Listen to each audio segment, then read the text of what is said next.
दोस्तों आइए हम लोग आज सीखते हैं पास्ट परफेक्ट टेंस को। पहले हम present indefinite tense, present continuous tense, present perfect tense और present perfect continuous tense, present के चारों टेंस हम सीख चुके हैं। पास्ट इंडेफिनिट सीख चुके हैं, पास्ट कंटिन्यूअस सीख चुके हैं। अब बारी आती है पास्ट परफेक्ट टेंस की। पास्ट परफेक्ट टेंस में दो तरह के सेंटेंस होते हैं। एक सिंपल सेंटेंस होते हैं जो यहाँ हम आपको सिखाने वाले हैं, और जो ट्रिपिकल सेंटेंस होते हैं जिसमें दो दो टेंस का इस्तेमाल करके सेंटेंस बनाया जाता है। जैसे कि मान लीजिए डॉक्टर आने के पहले रोगी मर चुका था। इसमें दो दो क्रियाएं हो रही है, डॉक्टर का आना और रोगी का मरना। ये हम बाद में डिस्कस करेंगे नेक्स्ट वीडियो में। तो यहाँ पे हम शुरू करते हैं, देखते हैं पास्ट परफेक्ट टेंस। इसकी पहचान क्या है, कैसे पहचानेंगे पास्ट परफेक्ट टेंस है। वाक्य के अंत में चुका था, चुकी थी, चुके थे आदि शब्द आते हैं और क्रिया भूतकाल में यानी कि पास्ट में समाप्त हो चुका पाया जाता है, काम पूरा हो चुका है, ऐसा हमको इंडिकेशन मिलता है। अब यहाँ पे फिर से सेंटेंस को ट्रांसलेट करने के पहले हमें जरूरत पड़ती है एक सब्जेक्ट की, और सब्जेक्ट की जरूरत पड़ेगी तो हमें हेल्पिंग वर्ब लगाना पड़ेगा। तो आइए पता करते हैं कि सब्जेक्ट सिंगुलर जो होता है तो वो क्या होता है। जैसा कि हम पहले भी कई बार डिस्कस कर चुके हैं। उम्मीद है कि अगर आपने रेगुलर वीडियो सभी देखे होंगे तो आपको कंफर्म हो गया होगा सिंगुलर सब्जेक्ट में कौन कौन से शब्द आते हैं और प्लूरल सब्जेक्ट में कौन कौन से शब्द आते हैं।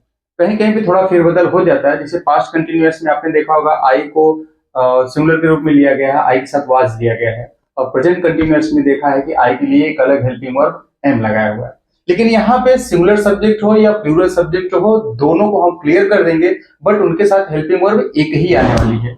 यहाँ पे देखिए सिंगुलर सब्जेक्ट किसी का नेम हो गया, ही सी इट, उसके साथ आएगा हैड V3, और प्लूरल सब्जेक्ट उसके साथ names I we they you, इसके साथ भी आएगा हैड V3।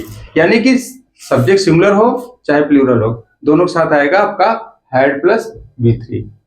तो यहाँ पे आपको ज्यादा परेशानी नहीं होगी। ज्यादा परेशानी इसलिए नहीं होगी क्योंकि इसमें एक ही हेल्पिंग वर्ब है, आपको ज्यादा कंफ्यूज होने की जरूरत नहीं पड़ेगी। यहाँ पे देखते हैं अफर्मेटिव सेंटेंस का फॉर्मेट क्या है। सब्जेक्ट, फिर हैड V3, ऑब्जेक्ट अदर। यहाँ पे भी सब्जेक्ट हैड नॉट क्योंकि नेगेटिव सेंटेंस है, फिर वर्ब की third form object other. Interrogative sentence में यस नो टाइप क्वेश्चन अगर है तो वहां पे आएगा हैड पहले आ जाएगा, फिर सब्जेक्ट, फिर वर्ब की third form object then other. WH type question अगर है तो सबसे पहले WH यानी कि वो शब्द जो बीच में आके वाक्य के बीच में आके इंट्रोगेटिव बना देते हैं, कब कहाँ कैसे क्यों, उनकी इंग्लिश पहले लिख देंगे, फिर हैड लिखेंगे, फिर सब्जेक्ट, वर्ब की third form object then other. Interrogative negative sentence की बात करें अगर हम, तो यहाँ पे यस नो टाइप क्वेश्चन है तो पहले हैड आ जाएगा और सब्जेक्ट के बाद में नॉट लगा देंगे। Both are same, interrogative sentence और interrogative negative both are same, लेकिन डिफरेंस क्या है इसमें कि ये सब्जेक्ट बाद नॉट आ जाता है क्योंकि नेगेटिव है, और ये नेगेटिव नहीं इसलिए सब्जेक्ट बाद नॉट नहीं आएगा, सीधा वर्ब की थर्ड फॉर्म आएगी। यहाँ पर भी WH में भी WH लगाएंगे, हेड लगाएंगे, सब्जेक्ट, फिर उसके बाद में नॉट रखेंगे, वर्ब की थर्ड फॉर्म ऑब्जेक्ट अदर। तो इस तरह से हमारा ये फॉर्मेट कंप्लीट हो गया। यहाँ पे कुछ सेंटेंस लिखा हो, देखते हैं इसमें कैसे हम ट्रांसलेट करते हैं। तो सबसे पहले देखते हैं कि इसमें कौन कौन सी चीजें दी गई हैं। आपको हर एक सेंटेंस में पता करना रहेगा, मैं एक करके बताता हूं। अब देखिए, सीता मधुर गीत गा चुकी थी, तो गा चुकी थी वर्ब हो गया। क्या गा चुकी थी, एक मधुर गीत ऑब्जेक्ट हो गया, और उसके कौन गा चुका था, सीता सब्जेक्ट हो गया। तो हम सबसे पहले लेंगे ये अफर्मेटिव का फॉर्मेट है, ये affirmative negative interrogative interrogative negative yes no type का, फिर WH टाइप का इंट्रोगेटिव, फिर WH टाइप का इंट्रोगेटिव नेगेटिव। मैंने एग्जांपल सीरियल वाइज दिया हुआ है। तो यहाँ पर रखेंगे सीता, फिर इसके बाद में हम लगाएंगे हैड, और गा चुकी है का थर्ड फॉर्म होगा सिंग, संग, संग, तो संग लगाएंगे, हैड संग अ स्वीट सॉन्ग। एक चीज ध्यान रखिएगा कि हिंदी में सीता मधुर गीत गा चुकी है, इससे प्रतीत होता है कि एक ही गीत की बात हो रही है। तो यहाँ पे एक लिखना जरूरी नहीं है, हिंदी में नहीं लिखा जाता, बट इंग्लिश में हमको लिखना पड़ेगा, इसलिए हमने यहाँ पे ए मेंशन किया हुआ है। राधा अपना पाठ याद कर चुकी है, तो राधा हैड याद नहीं कर चुकी है, राधा हैड नॉट लर्न का हो जाएगा learned her lesson, Radha had not learn her lesson. क्या विद्यार्थी कक्षा में शोर मचा चुके हैं? यहाँ पे यस नो टाइप क्वेश्चन आ गया, तो सबसे पहले हम हैड लगाएंगे, हमारे फॉर्मेट के अकॉर्डिंग हैड लिखेंगे, हैड, क्योंकि इसमें सब्जेक्ट सिंगुलर हो चाहे प्लूरल हो, हैड ही आएगा। फिर सब्जेक्ट लेंगे विद्यार्थी, द स्टूडेंट्स, शोर मचाने को बोलते हैं मेक अ नॉइज, बट इसमें हम थर्ड फॉर्म लगाएंगे तो मेड आ जाएगा। Had the students made a noise, कहां पे? कक्षा में, लास्ट में आ जाएगा in the class, in the class और इन द क्लासरूम। क्या तुम दिल्ली नहीं जा चुके हो? ये इंट्रो प्रश्न भी पूछ रहा है और नेगेटिव भी लगा रहा है।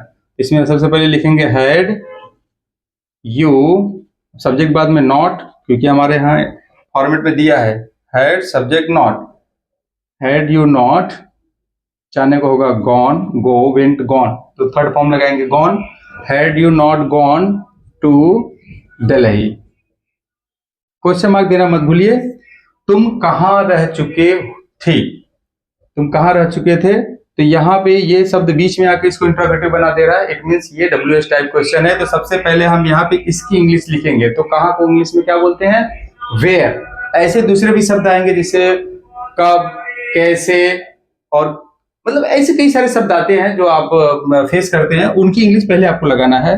तो कहाँ का हो जाएगा? वेयर, फिर उसके बाद में सब्जेक्ट आएगा, क्योंकि हमारे फॉर्मेट में दिया हुआ है WH के बाद में हैड, तो हैड लगा दिया, फिर सब्जेक्ट, सब्जेक्ट आएगा तुम का, हो जाएगा यू, वेयर हैड यू, रहने का होगा लिव, उसका थर्ड फॉर्म होगा lived, where had you lived. सुनार अंगूठी क्यों नहीं बना चुका था? अब इसमें इंट्रोगेटिव भी है, नेगेटिव भी है, हम लिखेंगे, इसकी इंग्लिश पहले लिखेंगे वाई, फिर हमारा फॉर्मेट के हिसाब से वाई, हैड, फिर सब्जेक्ट, सब्जेक्ट क्या है? The goldsmith, why had the goldsmith, फिर सब्जेक्ट के बाद में not, according to our subject we will put not, goldsmith not made a ring, why had the goldsmith not made a ring. तो यहाँ पे हमारा ये past perfect tense, simple past perfect tense समाप्त हो चुका है। ये कुछ बेसिक जानकारियां हैं, बाकी तो ग्रामर जो ऐसा है कि इसका कोई और छोर नहीं है। फिर भी उम्मीद करता हूं कि जो मैंने आपको एक्सप्लेन किया आपको समझ में आया होगा। Thank you so much.